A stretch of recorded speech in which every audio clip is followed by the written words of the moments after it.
নিয়ে এসেছি আমাদের সকলের প্রিয় ইলিশ মাছের একটি দারুণ রেসিপি, যেটা সকলে ভীষণ ভালোবাসে। নিয়ে এসেছি ইলিশ ভাপা।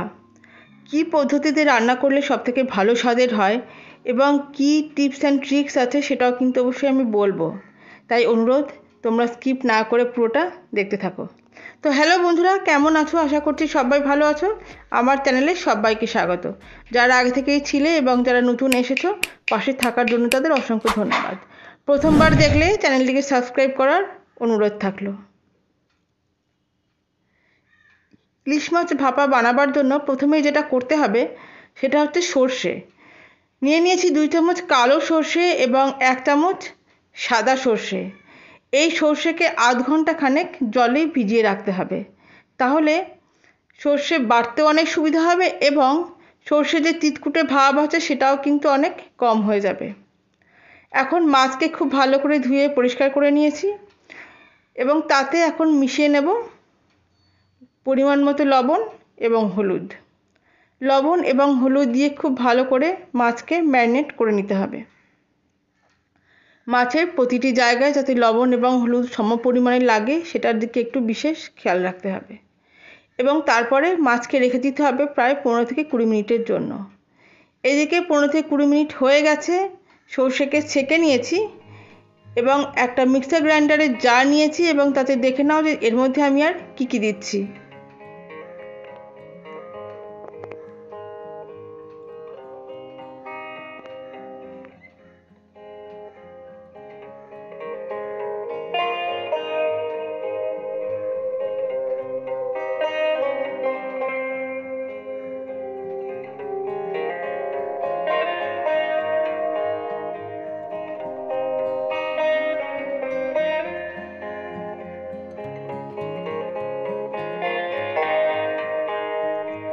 তো দেখতেই পেলে যে কী কী দিলাম এবং তারপরে একটা খুব স্মুথ পেস্ট বানিয়ে নিতে হবে এবং সেই মিশ্রণটি বানাবার পরে একটি পাত্রে সেটিকে নিয়ে নিলাম এবং মিক্সার গ্রাইন্ডারের যে ধোয়া জলটা আছে সেই জল একটু দিয়ে দিলাম।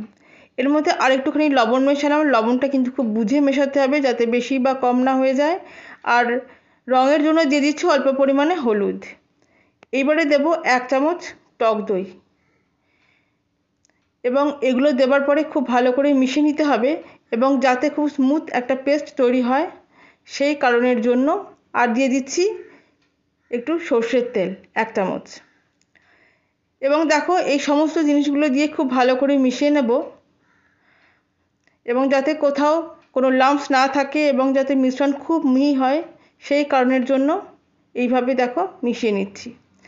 দইটা মেশাবার জন্য একটা কথা বলে দিই, দইটা নর্মাল টেম্পারেচারে থাকবে এবং দইটাকে চামচে করে বের করে রাখতে হবে বা যদি নর্মাল টেম্পারেচারেই থেকে তার আলাদা করে একটু চামচে করে উঠিয়ে নিতে হবে, যাতে করে এক্সট্রা যে জলটা আছে বা অতিরিক্ত যে জলটা আছে সে জলটা যাতে পড়ে যায় বা জলটা যাতে না থাকে। এই জলটা যদি এখানে থাকে তাহলে কিন্তু স্বাদেও একটু ভালো লাগবে না, এছাড়া দেখতেও একটু জলকাটা হয়ে যাবে। তাই এইটি একটু খেয়াল রাখতে হবে। দেখো নিয়েছি একটি টিফিন বক্স আর টিফিন বক্সের তলার অংশটাতে এই মিশ্রণটি কোট করে নিলাম। এখন তাতে মাছগুলি একে একে দিয়ে দেব। মাছগুলি দেওয়ার সময় খেয়াল রাখতে হবে যাতে মাছগুলি একটু ছাড়াভাবে দেওয়া যেতে পারে, তাহলে রান্নার পরে মাছগুলি তোলার সময় একটু সুবিধা হবে। এখন উপর দিয়ে বাকি মিশ্রণটি দিয়ে দেব এবং বাকি মিশ্রণটি দেবার পরে আর হাত লাগাবো না, 2 হাত দিয়ে একটু নাড়িয়েই উপর থেকে কোট করে নেব এবং এরপরে বাকি উপকরণটুকু দিয়ে দেব সর্ষের তেল এবং কয়েকটা চেরা কাঁচা লঙ্কা এবং এইগুলি দেবার পরে টিফিন বক্সটি বন্ধ করে দেব এবং 30 মিনিট রেখে দেব এই একইভাবে।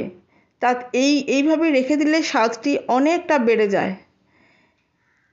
30 মিনিট পরে আমি একটা কড়াই বসিয়েছি এবং কড়াইতে একটা স্ট্যান্ড বসিয়ে দিয়েছি এবং তাতে দিচ্ছি জল। তো জলটা খুব বুঝে দিতে হবে, জলের পরিমাণটা যাতে টিফিন বক্সে জল ঢুকে না যায় এমনভাবে জলের পরিমাণটা হবে যাতে জলের লেভেলটা টিফিন বক্সের তলাতে টাচ করে বা স্পর্শ করে। জলটা একটু গরম করে নিতে হবে এবং জলটা একটু গরম হয়ে গেলে তবেই টিফিন বক্সটা দিতে হবে এবং মাঝারি আঁচ রাখতে হবে এবং এইভাবে 15 থেকে 20 মিনিট আমাদের কুক করে নিতে হবে। আর মাছ যদি সাইজে একটু বড় হয় তাহলে 25 মিনিট মতো কুক করতে হবে। দেখো গ্যাসের ফ্লেমটি আছে একদম মাঝারি আকারে।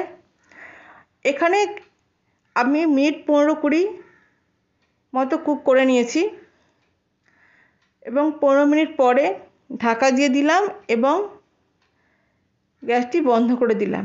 দেখিয়ে দিলাম যে 15 মিনিট পরে কী অবস্থা। এবং এখনই খুলবো না, আরও 15 মিনিট রেখে দেব সেট হবার জন্য। এবং 15 মিনিট পরে খুব সাবধানে আস্তে আস্তে কড়াই থেকে উঠিয়ে নিতে হবে। এখন যেহেতু একটু সময় পেরিয়ে গেছে তাই এবার টিফিন কৌটোটা খোলা যেতে পারে। তো দেখো টিফিন কৌটোটি আমি খুলছি। দেখো খোলার পরে দেখতে ঠিক এইরকম হয়েছে। দেখো গ্রেভি কোথাও অতিরিক্ত পাতলাও নয় অতিরিক্ত ঘনও নয়, একদম পারফেক্ট হয়েছে। তো তোমরাও এই টিপসগুলো একটু মাথায় রেখো। এখন অন্য একটি পাত্রে সার্ভ করে দেবার পালা। খুব সাবধানে মাছ তুলতে হবে এবং যে পাত্রে মাছ সার্ভ করতে হবে সেখানেও মাছগুলি একটু ছাড়া ছাড়াভাবে অবশ্যই রাখতে হবে। ইলিশ মাছ ভীষণ নরম মাছ, তাই খুব সাবধানে আমাদের তুলে নিতে হবে। তো বলতে বলতে সমস্ত মাছের টুকরোগুলোই আমার তোলা হয়ে গেল এবং এরপরে চারিদিক থেকে গ্রেভি দিয়ে দেব। তো দেখো গ্রেভি আমি ছড়িয়ে দিচ্ছি। তো তোমরাও এইভাবে ইলিশ মাছ ভাপা বানিয়ে নাও। তো দেখো ইলিশ মাছ ভাপা তোমাদের কেমন লাগলো অবশ্যই কমেন্ট করে জানিও। ভালো লাগলে লাইক এবং সাবস্ক্রাইব করার অনুরোধ থাকলো। আর পাশে রাখা বেল আইকনটা প্রেস করতে ভুলো না। দেখার জন্য রইল অসংখ্য ধন্যবাদ। সবাই ভালো থেকো, আবার ফিরে আসবো নতুন কিছু নিয়ে।